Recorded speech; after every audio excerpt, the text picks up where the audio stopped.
The USFL continues to deliver every weekend with down-to-the-wire games, innovative new tech, and wild moments. Skip and Shannon this morning are ready to break down their favorite plays from Week 6, starting with the Pittsburgh Maulers, who were looking poised to score until New Orleans Breakers DB Ike Brown took it the other way with this pick six. You know, there's nothing more disappointing to an offense than what looks like to be a score, and all of a sudden it's a score for the other team. It's so demoralizing, Skip. I don't know why the guy threw that. You just sailed that one over his head out of the end zone because he's covered on the inside, and he throws it outside behind the guy, and it's a pick six the other way. But Shannon, it looked like Bad Lee and his receiver were completely on different pages because he went to the sideline, as we saw later in the highlight, and had issues with the coaching staff and his receiver. It's like the route went one way and he threw it the other way. So it's Ike Brown, I guess, just stood right there and just caught it and ran with it. He didn't do anything that special. It just fell right into his literal lap. Well, Skip, you look like he's wanting the guy to settle down because he sees the inside guy that's going to jump the route. So he said, just settle down and let me put it on your back shoulder. And he goes in there and, well, the rest is a reservation for six into the end zone. Yes, it is. As a New Orleanian, it sure was fun to watch. All right, New Jersey Generals receiver Cavante Turpin caught the pass and hit the defender with some nifty footwork as he walked in for the score. Hey, DB, you need to pick that up off the ground. Like, pick up what? Your jock, because he shook you up out of it. Did. That was a great move, Skip. It's hard to tackle these guys in the open field. Give these guys credit. When they can tackle a receiver or running back into the open field, they need to get a lot of credit because these guys are really, really shifty. And to get him on the ground in space, you actually done something. Cavante goes about 5'9", 150 pounds out of Monroe, Louisiana, and TCU.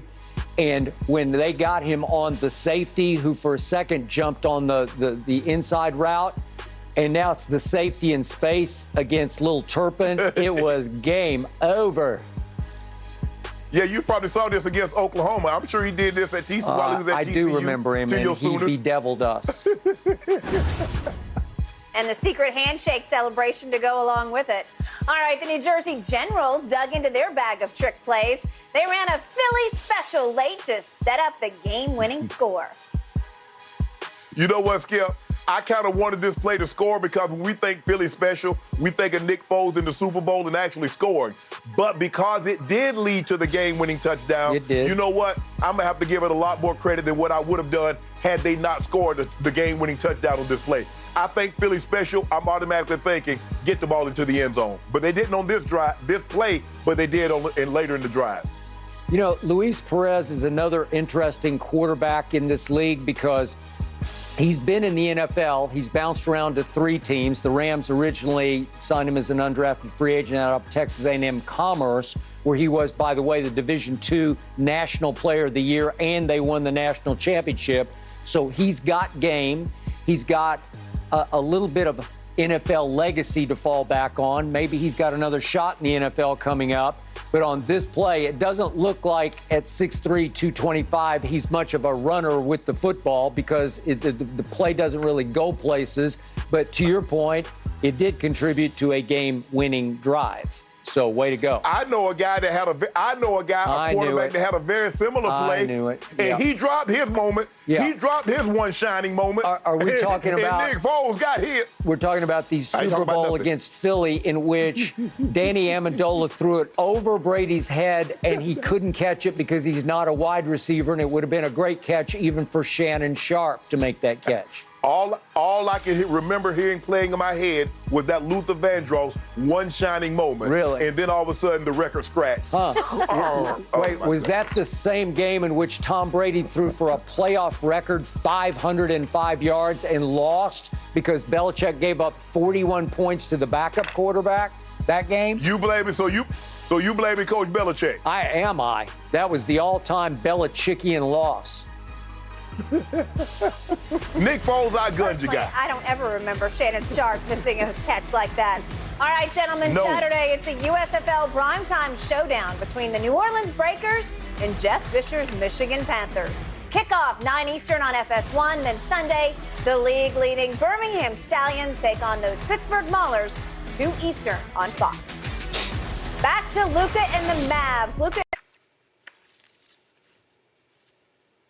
Oh, I think we just lost Shannon. So what do we want to do, control room here? Want to take a quick break and see if we can get Shannon hooked up? Okay. So I'll give my answer while we work on Shannon about Juwan.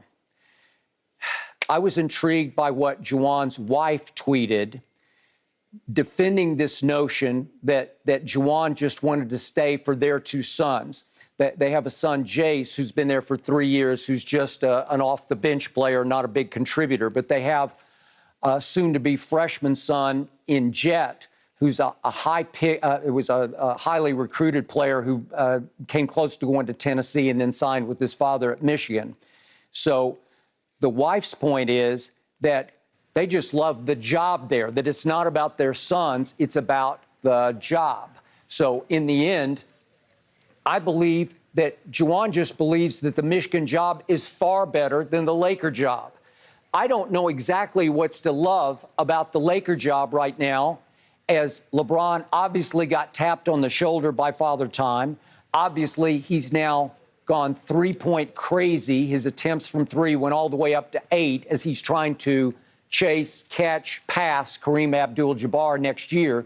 But it did not contribute to winning because there were at least 15 times this year where I thought LeBron could have closed a game that he failed to close. And they had the second worst, the Lakers did as a team, late and close record in the league to Indiana, was only worse than the Lakers. So the point is, what's to love on the court? Because AD is in and out of the lineup, in and out, hurt.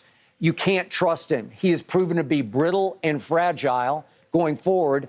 I don't know how anybody could take this job trusting that both of your superstars could add up to even making the playoffs this year, because they didn't even come close to making the playoffs this year. So in the end, they're relegated to like a Mark Jackson. I know that's Shannon's favorite. And at first, there was a big buzz that LeBron wanted Mark Jackson. And I'm saying there's no way Mark Jackson wants them. I know he did interview for the job, but he wouldn't last a day with this dysfunctional front office that they have in place, in which there's a Phil Jackson and a Kurt Rambis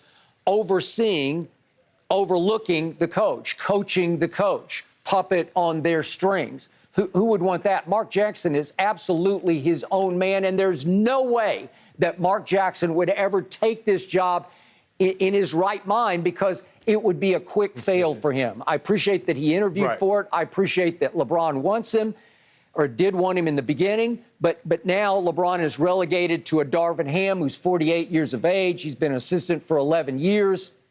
And is he Ime Udoka? I have no idea. I would hope so for LeBron's sake. But how can we know that? How can you bet on that? How could you guarantee that? We know what Terry Stotts is and what he isn't. We know what Kenny Atkinson is and what he isn't. So in the end, it feels like this is a job that not many are going to want, except down lower echelon coaches who have failed before. Are you there, Shannon? I think I heard you. I am. Yeah. Yes, I'm here now, Skip. And you echoed what I was going to say. Skip, look, we understand what the Lakers is. They're a cornerstone job, franchise, kind of like the Cowboys. But just like the Cowboys, what's the owners going to do? They're going to be people constantly looking over your shoulder. They're going to be people telling you, well, I want you to hire this guy on your... Because Jason Kidd interviewed for the job to become the head coach. Frank Vogel gets the job, and then they tell Frank Vogel to put Jason Kidd on the staff. That's not how it's supposed to work. If you interview for a head coaching job, if I get the job, let me hire the people that I want to work on my staff.